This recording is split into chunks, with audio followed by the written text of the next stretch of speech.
Pergunta: como falar para os seus amigos e para os seus familiares sobre a sua neurodiversidade? A Glaucia me perguntou aqui nos comentários como eu digo para os meus amigos que eu sou neurodivergente, como eu espalho essa notícia. Então vamos lá pensar juntos sobre esse assunto. E então você acabou de receber o seu diagnóstico de transtorno de déficit de atenção e de hiperatividade, de dislexia ou de autismo, por exemplo. E é bem provável que você tenha sentido um certo alívio, porque o diagnóstico explica bastante coisa da nossa vida presente e pregressa. Mas imagino que tenham surgido muitas dúvidas também, por exemplo, sobre o seu potencial ou um certo medo de não ser aceito ou aceita como você é. Então, já que nós vamos conversar sobre essa melhor maneira de compartilhar a sua identidade secreta, eu sinto que é muito importante frisar que seria excelente ter essa questão bem resolvida na sua mente, essa questão principalmente do potencial. E eu sei que muitas vezes isso vai contra a sua própria identidade, essa coisa de pensar antes, principalmente quando você tem um diagnóstico de TDAH, porque a impulsividade vai fazer a pessoa querer espalhar os quatro ventos logo que ela é desatenta, desorganizada e impulsiva. O que os seus amigos já sabiam há muito tempo, só que agora você tem uma justificativa para isso, né? Para os seus atrasos, para os seus esquecimentos, para o aniversário que passou e você não disse nada. Então, a questão é a seguinte, você pode decidir contar agora ou deixar essa história em sigilo, como outras informações pessoais que eu sei que você não compartilha com ninguém. E qualquer decisão que você tome agora vai ter as suas consequências. Então, enquanto algumas pessoas vão considerar super positivo, né, considerar a neurodiversidade interessante e talvez até facilitem a sua vida, outras pessoas já podem ter uma percepção mais equivocada e talvez elas fiquem ainda mais impacientes com os seus atrasos, com as suas questões. Vocês me contam aqui nos comentários também que tem pessoas que costumam não acreditar no diagnóstico e dizer que você não parece ser neurodivergente. E é verdade, uma das reações mais naturais é esse questionamento sobre a validade do diagnóstico. Então, você tem que se preparar para ouvir perguntas do tipo: como assim você descobriu o TDAH agora? Você já é adulto? Você já é adolescente? E como você descobriu isso, né? Se você tivesse mesmo TDAH, sua mãe teria descoberto na infância, os seus pais teriam feito esse processo de diagnóstico antes. Ou alguns comentários assim, meio sem noção, como esses, talvez a pessoa diga, ok, mas todo mundo tem autismo, todo mundo hoje em dia tem TDAH, e atualmente a gente não precisa se preocupar com isso. Ou então a pessoa acha que você está brincando e que esse diagnóstico é só para meninos. Ou então fala que você tem que conhecer o irmão da pessoa. Fala, você deveria namorar fulano porque você também tem o diagnóstico dele. Ou então acha que TDAH ou outra coisa é uma desculpa esfarrapada para sua preguiça. Mas não precisa entrar em fúria por isso. E nem levar essa conversa a sério, porque as pessoas geralmente fazem esses comentários por falta de conhecimento, então porque elas querem ajudar de alguma forma ou aliviar o diagnóstico, né? Parece que tem um peso desse rótulo. E agora o que você tem que fazer, se você tiver paciência e tempo, é deixar essas pessoas mais conscientes sobre a neurodiversidade da vida real. Porque eu sei que o seu hiperfoco já fez você virar um expert em neurodivergência, então nada melhor do que compartilhar essa visão pessoal sobre o seu assunto favorito. Eu, por exemplo, gosto de falar sobre os números, né, sobre os dados.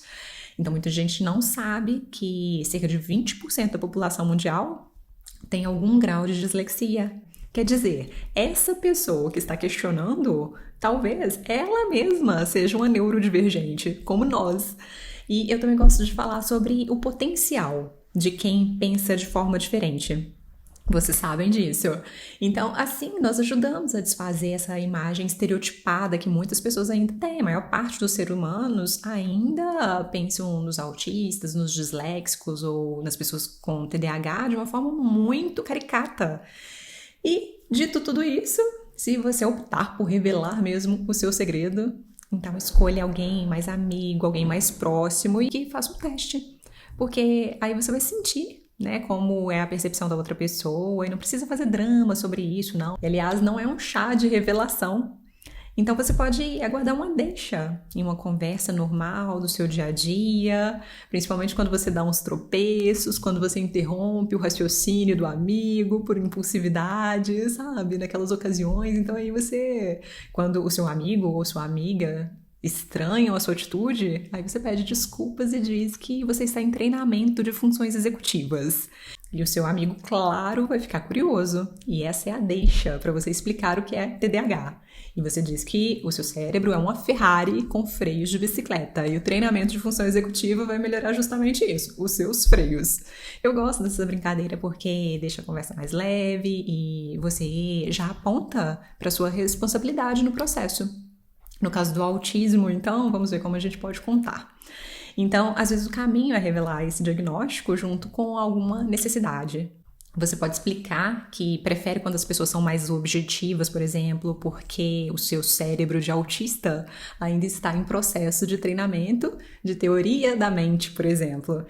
Aí você aguarda a reação, que geralmente é de curiosidade também, e geralmente as pessoas vão ser receptivas em relação a essa explicação, que é bastante interessante. Para fechar, no caso da dislexia, você pode dizer que o seu cérebro imagético prefere os encontros e as conversas por telefone em vez dos textões no WhatsApp. E se o seu amigo ficar curioso também a respeito desse cérebro imagético, aí você conta que os seus neurônios são mais longos e por isso você às vezes demora para responder, para processar e para refletir sobre determinado assunto. Mas em compensação, quando você responde é porque você realmente pensou seriamente sobre a questão. Olha só que maravilha. E se o seu amigo continuar curioso, você diz que esse é um superpoder e se chama dislexia e que seus neurônios mais longos explicam a sua criatividade. E para todas essas conversas, você também pode dizer quem faz parte do nosso time. Então pesquise algumas pessoas que tenham a ver com a sua personalidade e apresente a sua família ou a esse amigo escolhido, né? Quem são os famosos neurodivergentes. Agora, se você precisar de silêncio ou de mais tempo para leitura ou de se movimentar durante uma aula, se for algo mais institucional, eu sugiro que você converse direto na fonte, que talvez seja o seu coordenador na escola, por exemplo, e fale mais sobre a sua necessidade e menos sobre diagnóstico. Não precisa se colocar muito vulnerável. E aqui eu estou compartilhando a minha opinião. Depois vocês me contem aí nos comentários o que vocês sentem a respeito, qual é a experiência de vocês. Mas, geralmente, o que incomoda a gente, o que nos incomoda, é o que incomoda as outras pessoas também.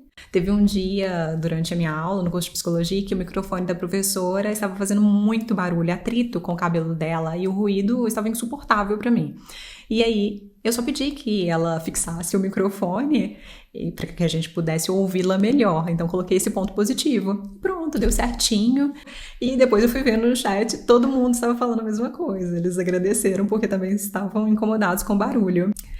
E ok, para concluir, eu quero que você pense direitinho nas pessoas que merecem saber sobre o seu diagnóstico e se você for expor as suas características atípicas, saiba que, além de matar a curiosidade das outras pessoas, você também vai precisar de matar alguns dos preconceitos e mostrar que você está se cuidando para ser um amigo melhor, para ser um filho melhor, enfim, um pai melhor, mãe melhor. E depois volte aqui para me dar o feedback, para saber como foi essa conversa. Então, um grande abraço e até a próxima semana. Tchau, tchau!